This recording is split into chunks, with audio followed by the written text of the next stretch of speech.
Buenos días, bienvenidos al canal de Lola Otero. Yo soy Lola Otero y os voy a hablar hoy en concreto de Silvia Plath. ¿Por qué? Pues porque en una ocasión encontré una fotografía de una mujer muy joven, muy guapa, muy atractiva, rubia, con un aspecto muy sano, que me llamó la atención y pensé quién es, busqué y entonces encontré que era Silvia Plath. Y todo lo que esa fotografía me transmitió empezó a crecer porque debajo de ese físico había una personalidad absolutamente abismal, fascinante, maravillosa, la de una mujer con un talento desbordable, con una capacidad de trabajo impresionante y sobre todo con una personalidad peculiar que hizo de ella lo que es un icono. Desgraciadamente, Silvia Plath se suicidó y esta es una de las razones por las cuales su figura ha trascendido. No forma parte del club de los 27 del rock, por ejemplo, de milagro. Ella se dedica a una cosa diferente, ella es una intelectual, no significa que la gente del rock no lo seamos, pero en el caso concreto de Silvia Plath es una niña que desde muy pequeña demuestra unas capacidades verdaderamente descomunales para aprender cosas nuevas. De hecho, ella se queda huérfana a los 8 años. Ella es hija de un matrimonio peculiar que se lleva una diferencia de edad considerable, tienen una diferencia de edad importante entre el padre y la madre. Él es Otto Plath, un científico, un entomólogo que da clase en la universidad y bueno, los entomólogos se dedican al estudio de los insectos.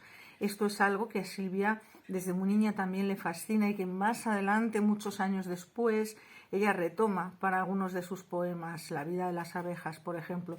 Pero en el caso de Otto Plath, su profesión, la de un hombre acostumbrado a vivir solo, con unos procesos de introspección grandes para el estudio de esa fauna tan pequeñita en su tamaño, porque estamos hablando de insectos, no en su variedad, que es precisamente la del mayor número de especies probablemente sobre el planeta Tierra, pero ocupa todo un universo que le tiene a él muy absorbido. Su mujer, Aurelia Schober-Plath, es de origen austríaco, él es de origen alemán, y ella es muchos años más joven que él, pero queda fascinada por la personalidad del profesor, por ese misterio, por ese carisma que también de algún modo afecta a Silvia cuando es muy niña, y se casa con él, de algún modo renuncia a su propia carrera, que era prometedora, ella también es una estudiante universitaria con buenas notas, pero claro, es un tiempo en el que las mujeres tienen que elegir una forma de vida y realmente no había muchas posibilidades. Había que casarse, había que tener hijos y había que convertirse en una ama de casa.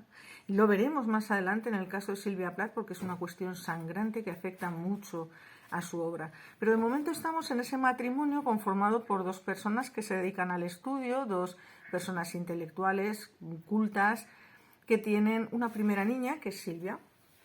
Luego tendrán otro niño. Y Silvia es una princesa destronada. Desde muy pequeña ya manifiesta, como ya he dicho antes, una inteligencia superior. De hecho, según Rosa Montero, en su libro que tenemos por aquí, La desgracia de estar cuerda o La locura de estar cuerda, no recuerdo mal el título, lo podéis consultar, es el último libro de Rosa Montero. Y habla sobre pues todas estas cosas que nos afectan a los escritores y que otros han dado en llamar locura. En el caso de Silvia Plath, por ejemplo, también es un determinante que ha hecho que ella se convierta en un mito, ¿no? No solo su suicidio, sino el hecho de que le fue diagnosticada una enfermedad mental, un trastorno maníaco depresivo, que hoy llamamos trastorno bipolaridad, afectivo de bipolaridad. Bien, esto, bueno, ahí queda, es un diagnóstico. En cualquier caso, pienso que no condiciona en absoluto el maravilloso trabajo que hace Silvia Plath. Pero volviendo a su infancia, nos encontramos con una niña que a los 8 años envía un primer relato a una publicación local y obtiene el primer premio. Ese año ella decide ser escritora. Es el mismo año en el que, por desgracia, fallece Otto Plath. Ella es muy pequeñita, su padre padece una diabetes, pero no quiere ir al médico porque un amigo suyo acaba de fallecer de cáncer. Él considera que tiene los mismos síntomas, que probablemente también está enfermo de cáncer y que ¿para qué? Va a ir al médico para prolongar un sufrimiento. Entonces no se cuida y lo que ocurre es que él no tiene cáncer, realmente lo que tiene es una diabetes. Pero esta diabetes maltratada le acaba produciendo un problema de gangrena en un pie y esto hace que tengan que amputarle finalmente una pierna. Esto de por sí ya es bastante traumático porque el gran hombre que es Otto Platt en su casa, tan respetado, de hecho los niños no podían molestarle en su escritorio, él se metía en su despacho, Aurelia hacía toda la casa, todo en silencio, con mucho cuidado, mandaba a los niños al colegio y estos solo podían entrevistarse con papá pues media hora al anochecer, al atardecer, antes de irse a la cama, en la que tenían permiso para entrar en el despacho y tener como una especie de audiencia con su padre y decirle, pues hoy me he portado bien, hoy he escrito este poema, hoy he aprendido a hacer construcciones, he dibujado esto.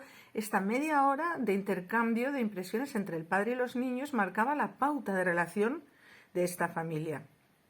Cuando el padre enferma y finalmente muere por una embolia pulmonar fulminante, Silvia se queda verdaderamente más huérfana de espíritu que funcionalmente. Cuando su madre le traslada la noticia, la niña queda pensativa un momento, después la mira y le dice, nunca más volveré a hablar con Dios.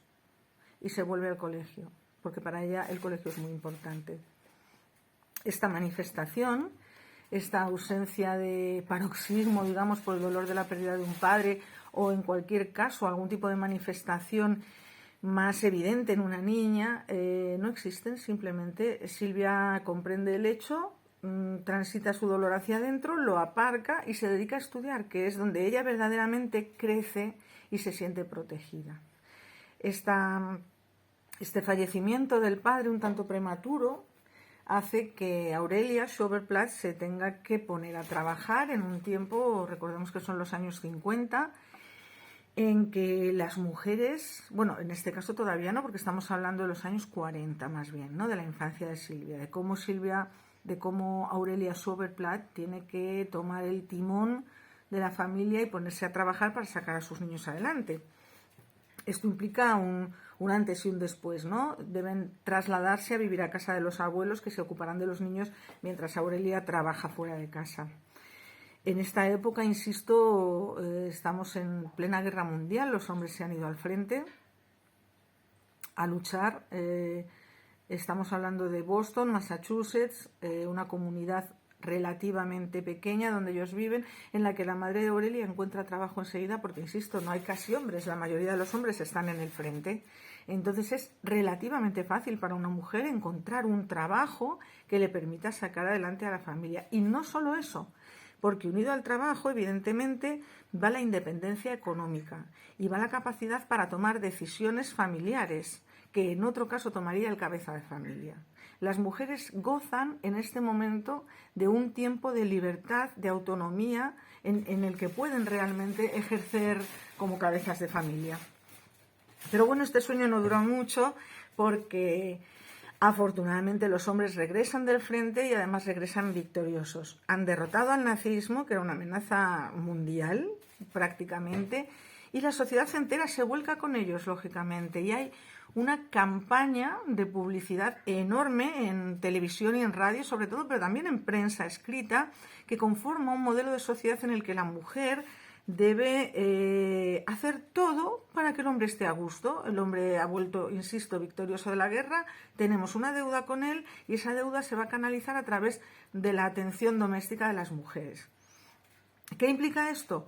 Esto implica que las mujeres pierden el control sobre la esfera pública, quedan reducidas al ámbito privado sin capacidad para tomar decisiones, sin voz ni voto. Eso sí, maravillosamente peinadas, porque una de las razones para las cuales se hace este tipo de publicidad es para que los hombres estén cómodos en el ámbito doméstico y para que tengan muchos hijos. Con lo cual las mujeres quedan relegadas a ser excelentes amas de casa y máquinas de tener hijos. Aurelia, evidentemente, como es viuda, no pasa por ese trance. Pero en ese contexto crece Silvia Plath. Y llega un momento en el que ella, que es una alumna muy aventajada, que a partir de ese momento, con 8 añitos, que publica su primer cuentecito, a partir de ese momento ya no deja de escribir. Ella ha tomado la decisión de ser escritora. Su madre descubre que es una niña muy inteligente, con una gran capacidad de trabajo, que disfruta aprendiendo Y entonces, bueno, la apunta a clases de piano, a clases de dibujo, de modo que efectivamente este espíritu inquieto, esta inteligencia soberana se va nutriendo con un montón de estímulos artísticos hasta el punto que conforma una personalidad distinta a la de las niñas de su edad. Silvia Plath es distinta desde muy niña. Ya en su adolescencia empieza, obviamente, a contemplar la otra gran cuestión de la vida, que es encontrar pues una pareja a su altura, porque en este tiempo se considera completamente antinatural que una mujer elija el ámbito académico, el desarrollo intelectual en su vida. Una mujer tiene que casarse y tener hijos. Todo lo demás es sospechoso de mala salud mental, o bueno, ya sabemos lo que ocurría en ese tiempo con las mujeres díscolas. Socialmente eran tan repudiadas como los homosexuales y como las personas de color y como los negros. Estamos hablando del contexto de Estados Unidos. Bien, entonces Silvia sabe que tarde o temprano tendrá que casarse. Ella en sus diarios y en las cartas escribe en más de una ocasión que le aterroriza pensar en ella misma como en una ama de casa, ¿no? Que quiere liberarse de la rutina de cocinar 3 veces al día, cambiar pañales, que ella lo que quiere es viajar, conocer gente diferente, poder estudiar todo el tiempo. Esto ella lo deja escrito. Sin embargo, para su desgracia, pues bueno, no lo va a conseguir. Ella tiene miedo al matrimonio, pero al mismo tiempo deseo y necesidad de encontrar la pareja adecuada. Ella sale con muchos chicos, es sexualmente además muy activa y le gusta divertirse. Y no hay que olvidar que estamos en los años 50 y 60, ¿bien? En los 50 todavía. Es el tiempo en el que se hace mayor la generación Beat, los poetas de la generación Beat, que hacen del uso de las drogas, del alcohol, de la radicalidad en la vida una forma de ser y un modo, una marca personal en la que nunca podemos incluir a Silvia Plath, porque no es ese tipo de poeta. Aunque sea coetánea de la generación Beat, Silvia Plath va por otro lado. Ella es muy personal, es difícil ponerle una etiqueta, y se le han puesto, ya hablaré de ello un poquito más adelante.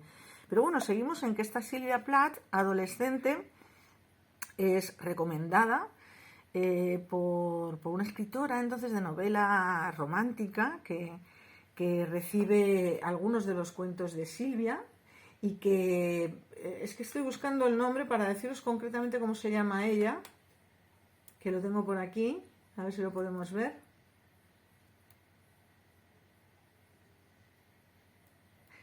Ella se llama Olive Higgins Prouty, ¿vale?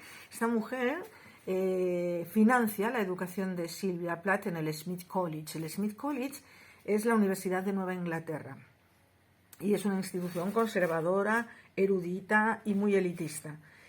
Silvia llega allí por sus buenas notas maravillosas, pero inmediatamente encuentra diferencias con el resto de sus compañeras, porque ella pertenece a una clase social diferente, pero en sí es porque es atípica en todo. Saca unas notas absolutamente deslumbrantes, con lo cual no se le llega a hacer bullying, pero queda todo el tiempo sus relaciones con los demás son como los de la chica rarita, que encima es una empollona. Entonces ella, para luchar contra esa leyenda de sí misma, contra esa imagen que le resulta devastadora. ¿Por qué? Pues porque en ese tiempo los chicos buscaban un modelo de mujer generalmente dócil, por no decir sumisa, pero sobre todo frívola, sencilla, divertida.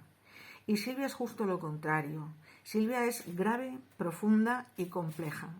Pero no quiere perder la oportunidad de tener relaciones. Ella sabe que necesita tener muchas relaciones con hombres, con mujeres. No estoy hablando de relaciones sexuales. Necesita amistades, porque si no, su propio universo personal la devora. Ella vive entre sus libros y sobre todo en todas aquellas cosas que escribe. Entonces, para no convertirse realmente en una adolescente devorada por su afán intelectual, se esfuerza en tener muchas citas con chicos y la mayoría de las veces sale bastante escaldada, bastante estafada. Primero, porque le parecen seres absolutamente simplones. Segundo, porque tiene que ocultar su verdadera naturaleza, como he dicho, grave y profunda. Y tercero, porque ella realmente sabe que necesita formarse, que tiene que encontrar en todo caso un hombre a su medida. Bien, entonces, bueno, escribe mucho. y obtiene, una vez más, un premio en un certamen de relato corto que la lleva a disfrutar. El premio en sí es una estancia de un mes en New York, en una residencia para mujeres, con todos los gastos pagados, con un sueldo y además trabajando para determinadas revistas. La revista Mademoiselle, sobre todo, creo que es la que, si no recuerdo mal, ofrece el premio. Entonces Silvia, esa chica provincianita, con una inteligencia desmesurada, que ha vivido entre libros, aunque su capacidad de observación del mundo no la convierte en una persona retraída. Ella siempre está muy atenta a todo lo que ocurre a su alrededor. Bien, y además es infatigable, siempre estudia y trabaja al mismo tiempo, y durante los veranos trabaja en lo que sea, porque Silvia ha crecido sabiendo que al no haber una fuente de ingresos familiar por parte del padre, su madre tiene que matarse para darles a los niños lo que necesitan. Entonces ella desde muy pequeñita se carga también encima la mochila de la responsabilidad de sí misma. Entonces es una mujer que trabaja y estudia durante toda su vida, y obtiene unos resultados impresionantes siempre. Pero claro, eso le pasa también una factura. Concretamente, en este periodo de trabajo para la revista Mademoiselle en New York, ella se relaciona con, digamos, el mundo del big business, de los altos negocios, del mundo editorial neoyorquino, que es muy poderoso y potente, y en el que hay, pues bueno, mucho alcohol, mucho sexo. Entonces ella es una mujer entonces de 18, 19 años, bellísima, porque Silvia es una niña que mide unos 75, rubia, de ojos claros, inteligente, espigada. Sí, es una mujer muy atractiva, pero en el fondo es una cría.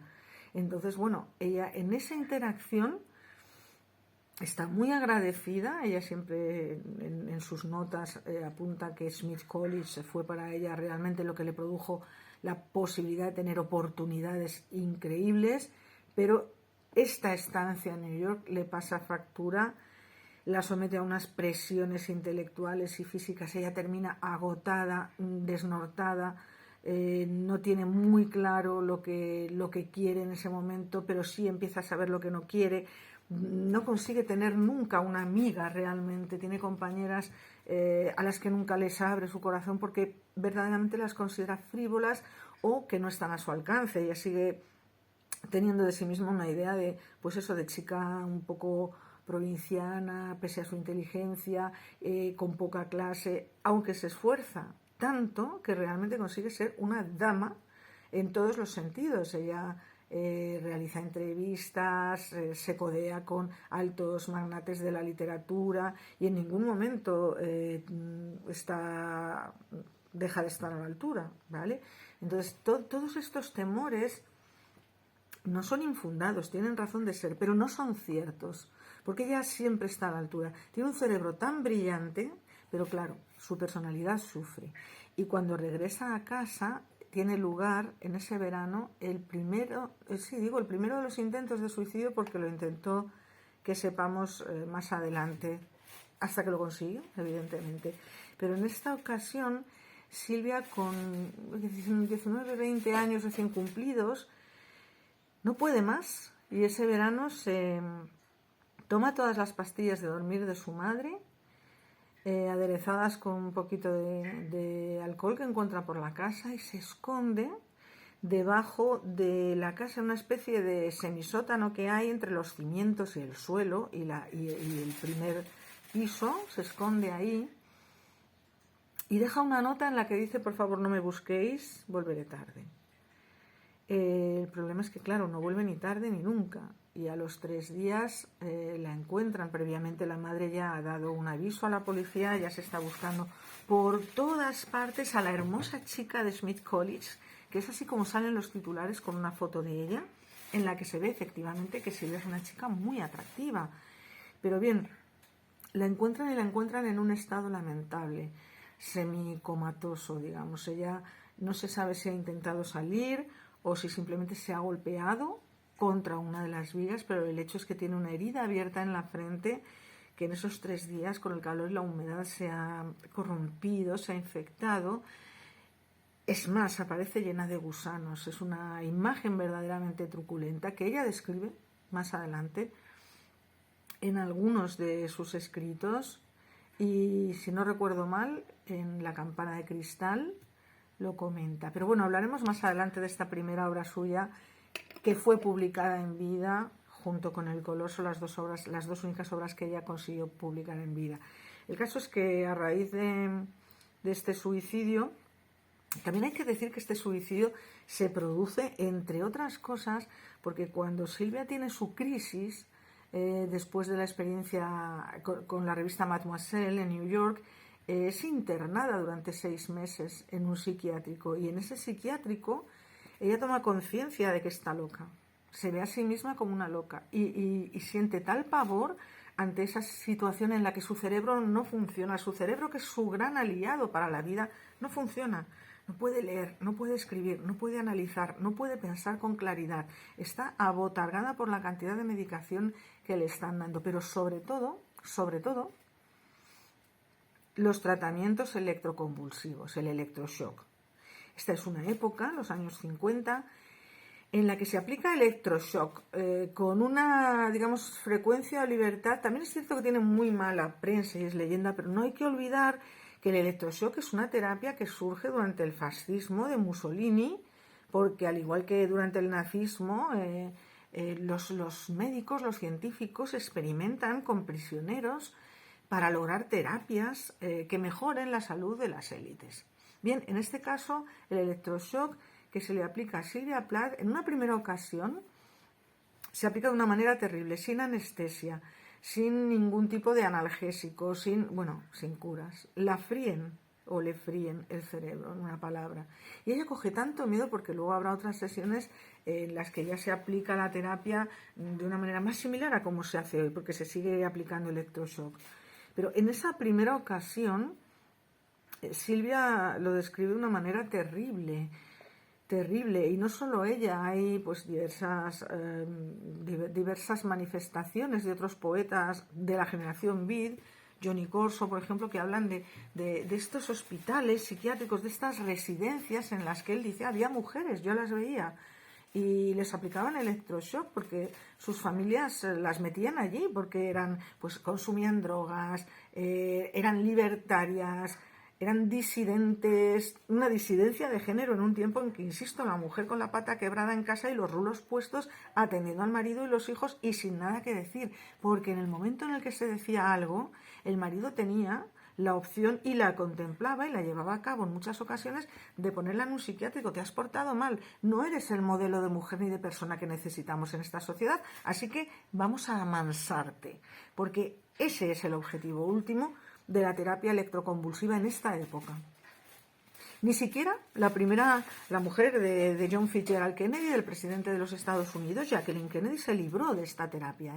Ella fue sometida a electroshock cuando una noche que él llegó ebrio y después de haber estado con otras mujeres, ella, ya cansada de tantos episodios de infidelidad, le increpó a gritos en los jardines de la Casa Blanca.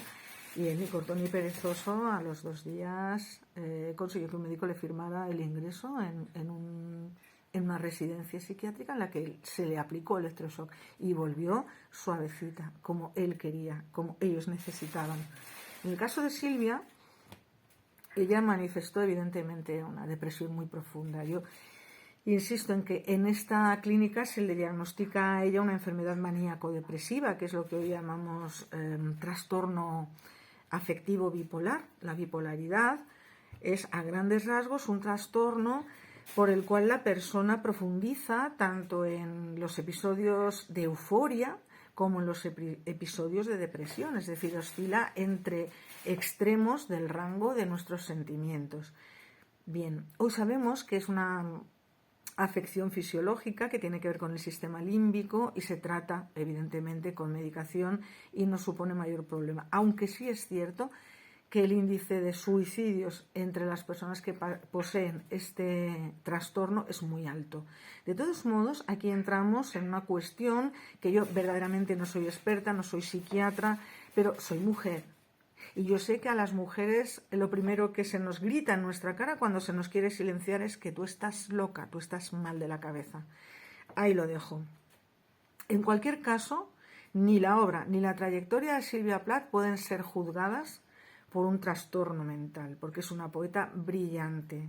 Y también es verdad que se ha hablado mucho de enfermedad mental, de locura y creatividad, y que hay diversas teorías que afirman que cierta percepción del mundo solo puede llevarse a cabo, solo puede tenerse si realmente has anulado otras funciones de tu cerebro, tales como la responsabilidad, etcétera, etcétera. Insisto, no vamos a entrar ahí. Lo que sí me gustaría dejar claro es que ni la vida ni la obra de Sylvia Plath deben valorarse en ningún caso teniendo en cuenta como elemento primordial este trastorno mental que parece ser que efectivamente ella padecía. Volvemos otra vez a la infancia, a la adolescencia de Sylvia Plath y a cómo ella, después de este intento de suicidio, tiene capacidad para volver a la escuela, volver a sacar unas notas brillantísimas. De hecho, se licencia cum laude de su carrera y obtiene una beca Fulbright, que es la beca que se le da a las personas que sacan unas calificaciones desmesuradas, a los estudiantes norteamericanos que sacan unas calificaciones verdaderamente altísimas. Así es que aquí tenemos a nuestra Sylvia Plath con 20 añitos y una beca que le permite ir a estudiar a Cambridge.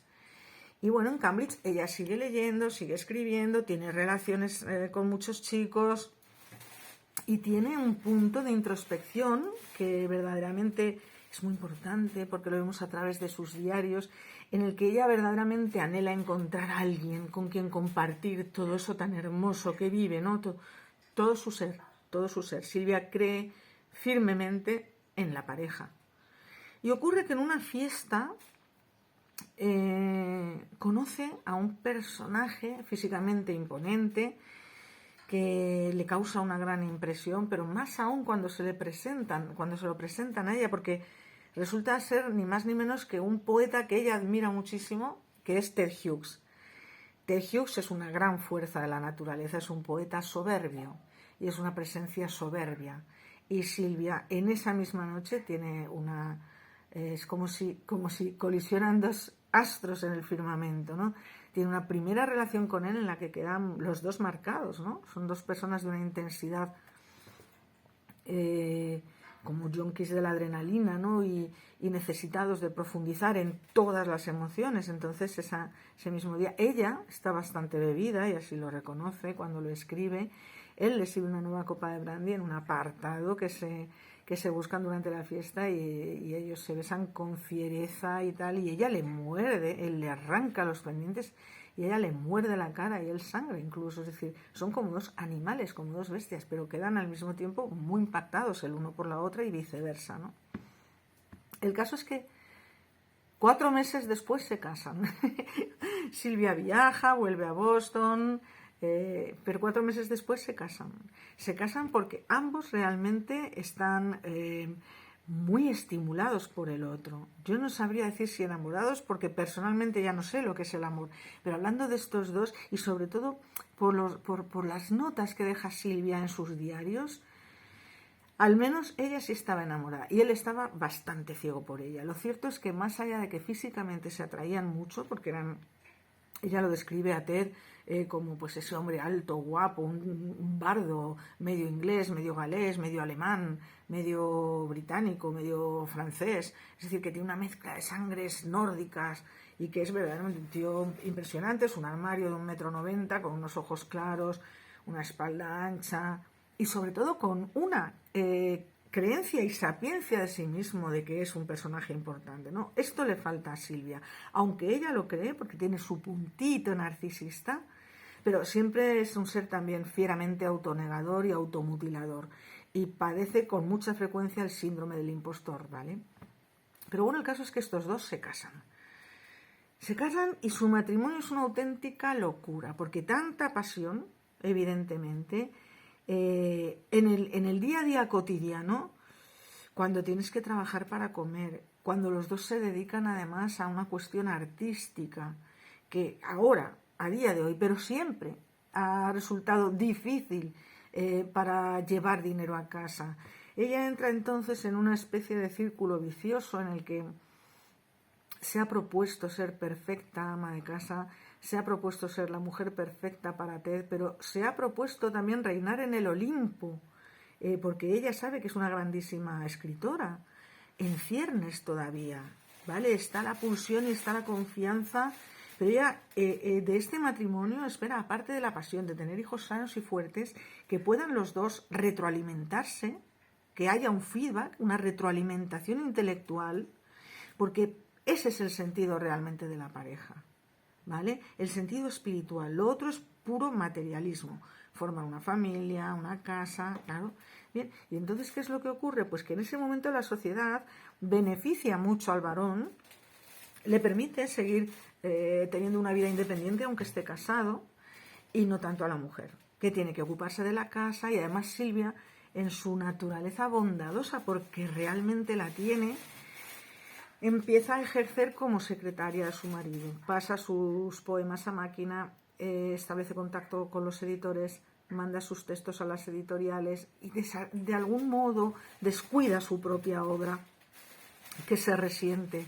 Esto le causa a ella bastante frustración y mal humor, pero de momento todavía seguimos en una fase del matrimonio en la que ellos están retroalimentando. Silvia suele trabajar en trabajos nutricios, vuelve a dar clases en el Smith College, donde ella fue alumna, se la acepta como profesora, y bueno, es un trabajo que le lleva muchas horas, le hace corregir exámenes, preparar las clases, leer muchísimo para poder explicar. No le gustan sus alumnas, a las que considera una banda de pijas desagradecidas, sin ningún talento y sobre todo sin ningún deseo real de trascender, que es lo que a ella siempre la ha alimentado, ¿no? Ella tiene de sí misma esa idea, y es una idea real, de una niña de clase relativamente humilde al perder al padre, pero en un contexto intelectual poderoso que le ha llevado a superarse día a día. Entonces no soporta sus alumnas, que son, bueno, pues que están, digamos, en otra cosa, ¿no? Entonces todo esto le va produciendo así una gran frustración. Ellos viajan, vuelven a Estados Unidos, de Estados Unidos vuelven a Inglaterra, Silvia se queda embarazada, tiene la primera niña, Frida, y ahí de pronto aparece una Silvia que no conocíamos, que es la Silvia madre, que por un lado analiza la maternidad desde una forma muy utilitarista, muy fría incluso, y por otro lado nos habla de sus verdaderos sentimientos y de esas cositas pequeñas que son sus hijos. En este caso, la primera, Frida. Ellos viven entonces en una casa grande, cerca del campo, y tienen una existencia, bueno, pues eso, hace mucho frío, llueve mucho, es una casa de campo, da muchísimo trabajo. Ted se ocupa de pocas cosas, Ted viaja con frecuencia a Londres, pero ellos reciben la visita de otros intelectuales, amigos suyos, pintores, artistas, y en una de estas visitas Ted tiene un encuentro pasional con Asia Wewil. Asia Wewil es una mujer bellísima, también poeta, de origen letón, que está casada, ya tiene ascendentes rusos, han tenido que huir por el nazismo, su familia, es decir, es una mujer que tiene mucha vida y sobre todo una belleza deslumbrante. Y claro, Ted, que es como la propia Silvia ha dicho en alguna ocasión, es un semental magnífico realmente, es un hombre bello, grande y poderoso, acostumbrado a que las mujeres se vuelvan locas por él. Ante la belleza de Asia Wewil no puede evitar tener un romance con ella. Digo no puede porque resulta inevitable. Claro, Silvia se da cuenta. Y entonces empieza un problema muy grave, porque ella ya ha percibido conatos de infidelidad por parte de Ted, al que adora, en el que ha depositado todas sus esperanzas, al que considera como un dios realmente. Y de algún modo la relación entre ellos tiene esta cosa de él apropiándose de una pureza, de una frescura que tiene ella para su trabajo, para sus versos, pero regalándole a ella también un sinfín de referencias, porque no hay que olvidar que Silvia tiene inicialmente una tendencia un tanto melodramática, un romanticismo norteamericano, al apartarse de la radicalidad, por ejemplo, de otras poesías confesionales, porque ella, insisto, yo creo que no es confesional. Mi opinión es que no debemos incluirla en esta categoría, en la que sí podemos incluir a Anne Sexton o otros poetas, ¿no? Ella no, ella va por otro lado. Pero lo cierto es que con Ted ella aprende de pronto influencias del folclore galés, del folclore celta, perdón. Ella se vuelve una asidua del teatro isabelino, lee los textos de Shakespeare, a Robert Graves, a los grandes poetas, a Eliot, a Yeats, y de todos ellos, unidos a esta tendencia esotérica que tenía Ted Hughes y en la que la introduce a ella, ¿no? Esta pasión por la Ouija, por el espiritismo, por el más allá, por las realidades trascendentes, todo ello mezclado con prácticas de meditación, hacen que Silvia despliegue toda su inteligencia y empiece a reunir unas cualidades, un imaginario poderosísimo para su poesía. Esto es lo que vemos ya en la última etapa de su vida, cuando ya ha adquirido todas estas referencias y ese imaginario maravilloso en el que ella, de algún modo, del que ella se sirve para elaborar esos textos de tan grandísima altura, porque hasta el momento Silvia ha escrito cosas muy interesantes y ha escrito relatos muy interesantes, pero a partir de su relación con Ted entra un puntito oscuro que ella canaliza porque en su personalidad existe esa oscuridad. Bien, entonces ella aprende a canalizarlo a través de su poesía y nos deja ejemplos magníficos de los que hablaré más adelante. Pero bueno, nos hemos quedado en la ruptura. La ruptura es terrible para Silvia. Terrible porque, claro, por un lado ella no puede seguir viviendo con un hombre que le es infiel, pero por otro lado no sabe ya vivir sin él. O sea, es un desgarro verdaderamente alienante el que se produce en su personalidad. No hay que olvidar que ella ha depositado toda su confianza, toda su credibilidad en el gran Ted Hughes. Y Ted la está tratando como si fuera una molestia, le llega a decir que él no está a gusto con esa vida burguesa que llevan de papás con 2 niños. No, que él es otra cosa, él es una fuerza de la naturaleza y esa vida burguesa no le va. Y claro, Silvia dice, pero ¿y yo qué? Yo también, y además yo hago el 80% de esa vida burguesa. O sea, yo hago la comida, limpio la casa, me curro a los niños. Es decir, ella está sobrepasada de trabajo, mientras que él se dedica a ser simplemente el gran poeta Ted Hughes. Y por ende, para más dolor de Silvia, evidentemente a él se le publica los textos de Ted, los textos en general, porque también experimenta algunos rechazos, pero en general los poemas de Ted, los relatos de Ted se publican, y sin embargo los de Silvia no. ¿Por qué? Porque es una mujer, porque no está en su país, porque no tiene tiempo realmente para profundizar en su interior y extraer de ahí las joyas que nos va a dar más tarde. Entonces ella verdaderamente en esa separación escribe a su madre: espero que entiendas que no voy a pedir el divorcio, pero necesito una separación legal porque no puedo seguir llevando esta vida tan degradada, ¿no? Es que es eso, o sigo viviendo con Ted y asumo que él puede tener todos los amantes que quiera, todas las amantes que quiera, y me aguanto, porque yo no voy a tener amantes, porque tengo 2 niños pequeños, porque no es eso lo que quiero y porque estoy loca por él, porque no he encontrado a nadie como él, no entiendo cómo él me puede apartar de esta manera para irse con la primera. Vale, sí que es muy bella, pero, ¿sabes? Entonces ella sufre mucho y bueno, se produce la ruptura.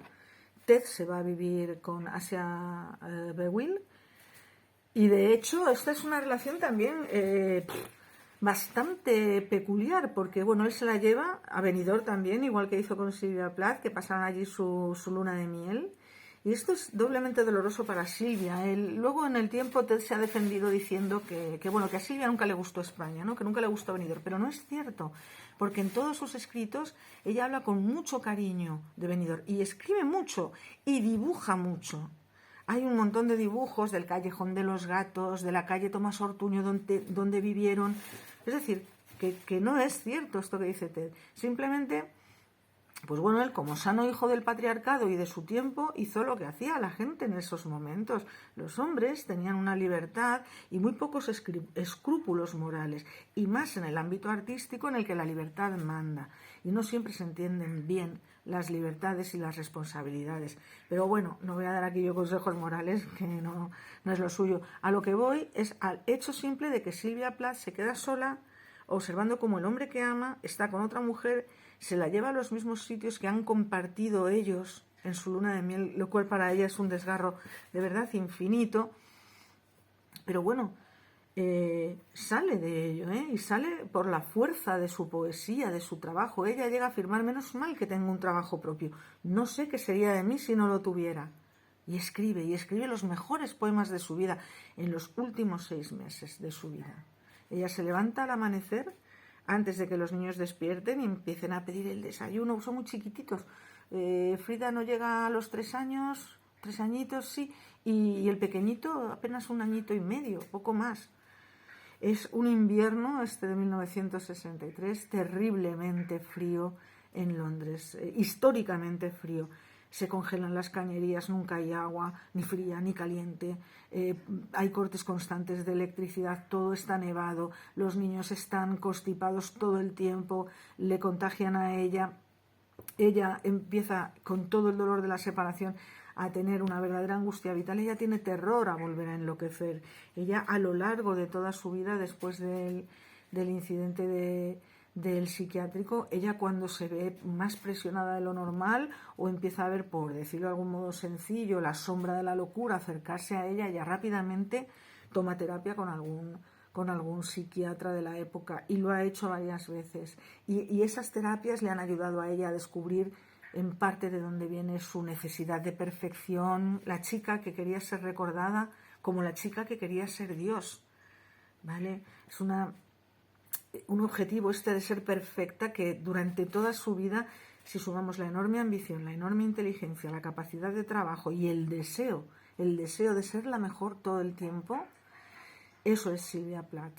Y todo eso lo comparte con Ted Hughes. Inicialmente Ted Hughes se enamora de eso. Bien, este invierno tan frío, ese 11 de febrero, Sylvia se levanta de madrugada, prepara un desayuno para los niños consistente en una jarrita de leche y una tostada con mantequilla, lo sube en unas bandejitas a la habitación de los niños, cierra la puerta, los resquicios de la puerta los tapa con una cinta de estas adhesivas, baja a la cocina, hace lo mismo con la puerta de la cocina, pero ya desde dentro, hace lo mismo con la ventana, abre la espita del gas del horno, pone un paño y mete la cabeza dentro. Y se suicida con 31 años cumplidos a finales de octubre, se suicida el 11 de febrero. Y ahí nos quedamos sin probablemente la poeta más respetable y admirable y prolífica del siglo XX. No sabemos a dónde habría llegado Sylvia Plath si hubiera seguido viva. Pero bueno, lo cierto es que a partir de su suicidio comienza de pronto el mito. O sea, una vez que muere la persona, comienza la leyenda. Sylvia cuando muere ya es bastante conocida, no solo por haberse casado con Ted Hughes, sino por sus propios logros. Ella además es una mujer muy activa, hay muchas grabaciones de sus poemas narrados por ella, en los que a través de su voz comprobamos que es una mujer fuerte, dinámica, activa, que tiene una personalidad. Además siempre la vemos sonreír. Esta idea de que una persona que padece depresión está todo el tiempo alicaída y llorando, no es cierto. Bien, en el caso de Sylvia simplemente no pudo más. Pero claro, en el momento en el que muere, pues acababa de publicarse hacía unas 4 semanas su novela de Bell Jar, La campana de cristal, que es la novela que narra sus experiencias en Nueva York, en este premio para la revista Mademoiselle, lo que escribía, lo que vivía, cómo lo vivía, sus reflexiones acerca de este cotidiano, y luego la crisis, y luego la estancia en el hospital. Y en esa obra, que es muy buena, además no es un hecho aislado, La campana de cristal de Sylvia Jar, digamos que bebe de las fuentes de Salinger o de Mark Twain, es decir, es la visión de una heroína en este caso, femenina, lógicamente, que narra sus experiencias y sale de ellas, y son experiencias muy fuertes y muy poderosas, y es un estilo además muy fresco, muy interesante, muy sarcástico. Ella escribe esta novela con un seudónimo. ¿Por qué? Porque sabe que algunos personajes, como su madre, no salen bien parados de esta novela, de la reproducción de los hechos que ella hace. Es una novela completamente autobiográfica. y su alter ego en la novela es Esther Greenwood y su seudónimo, es decir, el nombre falso, el alias con el que ella escribe The Bell Jar, la campana de cristal, es Victoria Lucas. Insisto, aparece publicada en Londres, creo que unas 4 o 5 semanas antes de que ella decida suicidarse. Entre otras cosas, para el suicidio de Silvia pasaron muchas cosas, ¿vale? Todo este contexto hostil del invierno frío, lejos de casa, en un lugar sombrío, con 2 niños pequeños, enferma, porque además Silvia estaba, cuando empieza a ver que tiene problemas de ansiedad, que no puede dormir, consulta con un doctor, Hodger, creo que se llama, no recuerdo bien, y este doctor le prescribe un par de medicaciones que están ya obsoletas, que se retiraron del mercado incluso pocos meses después de la muerte de Silvia. Ella, por su parte, toma codeína, toma pastillas para dormir porque está hecha polvo de cansancio.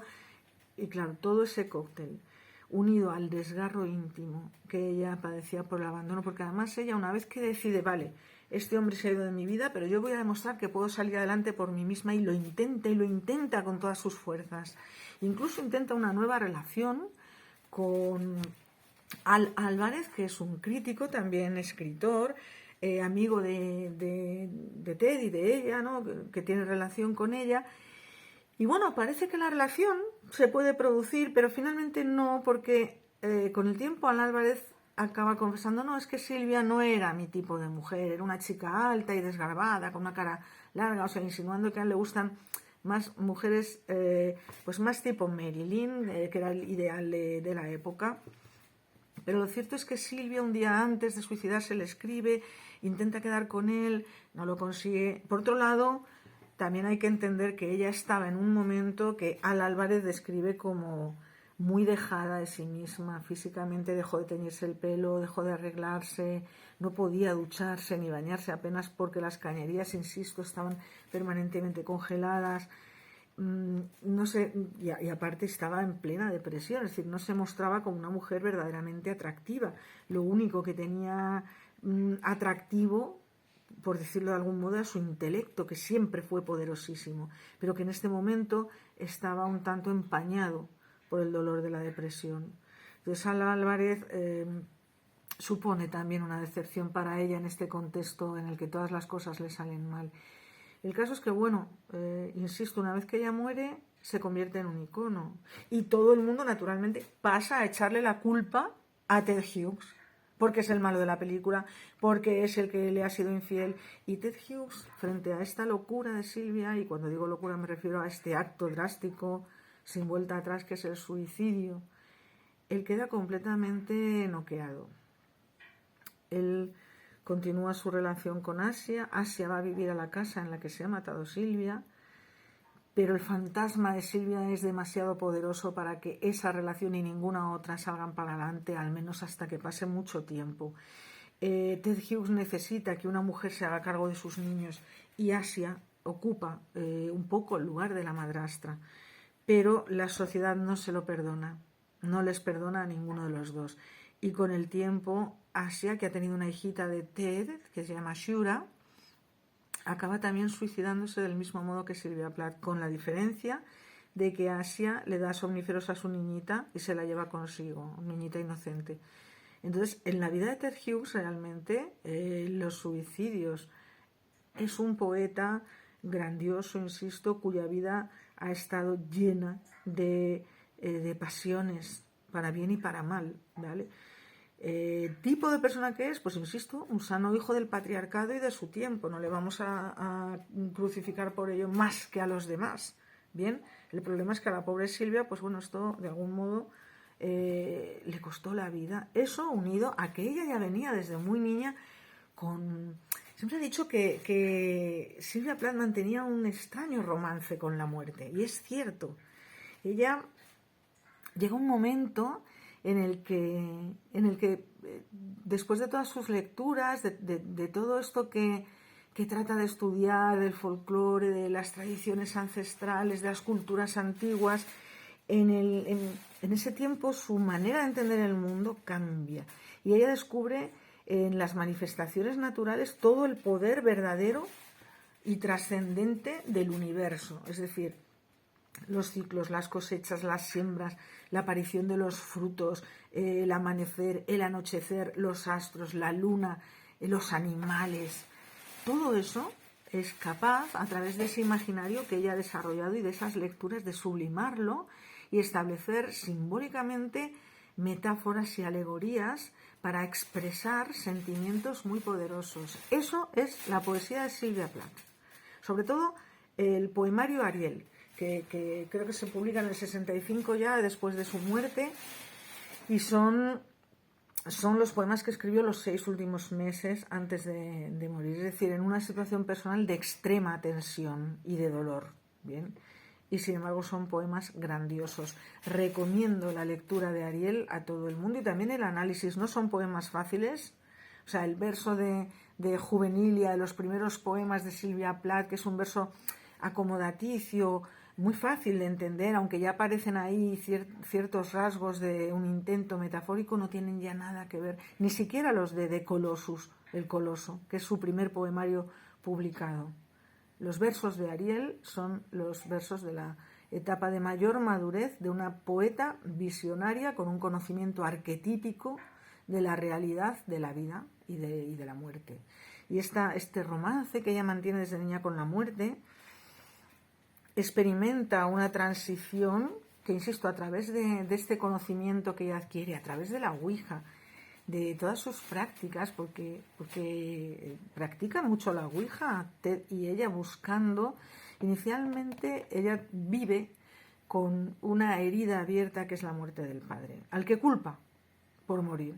Ella cree que muere por una negligencia personal y al morir la deja sola, pero es que también culpa a la madre, y con cierta razón. Hay algunos pasajes de los diarios en los que Silvia cuenta en sus terapias con determinada doctora la necesidad que tiene de suprimir a su madre, cómo le hubiera gustado asesinarla, y describe cómo pondría las manos en su cuello para destruir las finas venas azules sobre la piel tan blanca. Ella fantasea con asesinar a su madre y fantasea también con el padre llevado a la metáfora, es el coloso, ¿vale? Una de las 7 maravillas antiguas de la humanidad, ¿no? Con un pie en un continente y otro pie en otro, ¿no?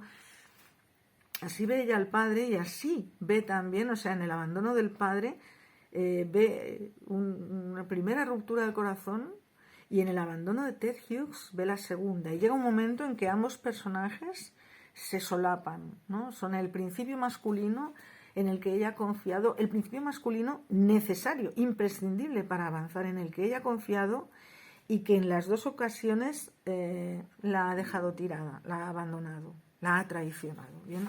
Entonces, bueno, de la relación de Silvia con su madre, cabe decir que Aurelia Schobel Plath, la madre de Sylvia Plath, se convierte en una estrella después de la muerte de su hija. ¿Bien?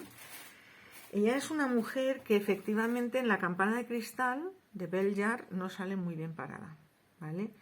Silvia habla de esta mujer como alguien incapaz de profundizar en el dolor en el que ella está transitando, incapaz de profundizar en los sentimientos de su hija, con esta cuestión negadora de no pasa nada. Vale, te has intentado suicidar, casi te mueres, pero no te has muerto, así que vamos a salir para adelante porque no pasa nada. ¿Cómo que no pasa nada? Claro que pasa. En el interior de esa niña, que a los 8 años le exige a su madre firmar un papel en el que su madre dice que no se va a volver a casar, porque Silvia teme perder la única persona, muerto su padre, que la va a proteger hasta que ella sea lo suficientemente grande como para moverse por sí misma. Entonces exige esto. La madre de Silvia es la gran ausente porque tiene que trabajar fuera de casa, lógicamente. Entonces, ella experimenta respecto a su madre sentimientos encontrados. ¿Qué es lo que pasa? Que recién editada, recién publicada la campana de cristal, el papel que Silvia le otorga a su madre en este trasunto autobiográfico, pues no la deja nada bien. ¿Qué es lo que hace Aurelia cuando muere Silvia? Prohíbe la publicación de esta obra en Estados Unidos, creo que hasta el 71, me parece que no se puede publicar. Por favor, todos estos datos comprobados, porque mi memoria a veces no es muy buena, pero sí creo que es en el 71 cuando por fin consigue salir La campana de cristal en Estados Unidos. Hasta entonces, lo que tenemos es una edición que se hace en Inglaterra pues es unas semanitas antes de que Silvia se suicide. Pero bueno, volviendo a Silvia, a la madre de Silvia, a Aurelia, a cómo ella consigue en el tiempo convertirse en la verdadera estrella una vez muerta su hija. No solo prohíbe que salga La campana de cristal, sino que publica. No olvidemos que Silvia escribe diarios constantemente desde los 8 años. De hecho, tenemos un montón de testimonios de ella misma, valiosísimos en los diarios. ¿Y qué hace? Los diarios los gestiona Ted Hughes, que es su heredero, junto con Aurelia. Pero los tiene Ted Hughes. Entonces él hace una primera edición. Él llega a decir que ha destruido las páginas de las últimas semanas y meses por miedo a que pudieran ser publicados y por lo que podrían producir en sus niños, que son pequeños. Pero el público no se lo perdona. No sabemos si a lo mejor en vez de destruirlos los guardó para publicarlos más adelante, porque lo cierto es que esos diarios de Silvia Plath, Ted Hughes los ha ido administrando en el tiempo. Se hizo, si no recuerdo mal, una edición en 1983. Luego se ha hecho otra mucho más completa en 2013 y esta última. Es decir, se han ido aportando más y más documentos a los diarios que son fascinantes y que son además un volumen grandísimo. ¿Qué es lo que hace Aurelia? Pues ella dice, ¿yo qué tengo de mi niña? Pues yo tengo todas las cartas que me ha escrito desde que estaba en Smith Cottage, en Nueva Inglaterra, hasta que estuvo en Inglaterra. Y las publica. Pero bueno, de las 700 y pico cartas reales que hay, Aurelia solo permite la publicación de 400. Y esas 400 están muy, muy censuradas. Es decir, no vemos ahí el estilo cáustico de Esther Greenwood en La campana de cristal. No vemos más que lo que es un intento de justificar la relación de Silvia con su madre, bajo querida madre mía, madrecita mía del alma, como una relación idílica en la que Silvia aparece mostrando, pues bueno, unos sentimientos totalmente desaforados, tanto de ambición como de autoexigencia académica. Todo está llevado al máximo y ella era así. Silvia Plath era así, era extrema. Pero es evidente, y en esto Biorica Patea, que publica un estudio sobre la obra poética de Silvia Plath en la editorial Salamanca, es finísima al respecto, porque ella dice, las cartas a casa, letters of home, sorry por mi inglés, que es pathetic English, lo más importante no es lo que escribe Silvia, sino lo que deja de escribir.